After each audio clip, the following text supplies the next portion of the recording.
Hi, today in front of me Motorola Moto G13 and I'll show you how to change lock screen wallpaper on this device. So first let's open the settings application and then tap to wallpaper and style.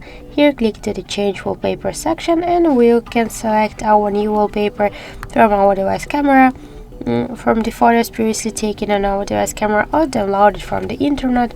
Also we can use our just regular default wallpapers. For example, let's use one from these wallpapers. Select it. We can change here the position of the wallpaper on the lock screen.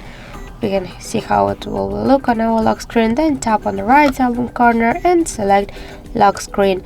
Just we can see that this wallpaper is set successfully, so let's just lock the device and we can see that we just successfully change it.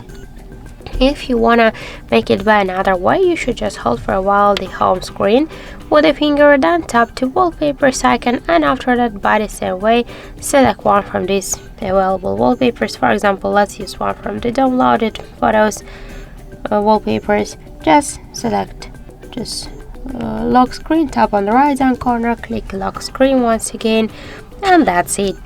So thank you for watching, and if you find this video helpful, don't forget to leave a like, comment and to subscribe our channel.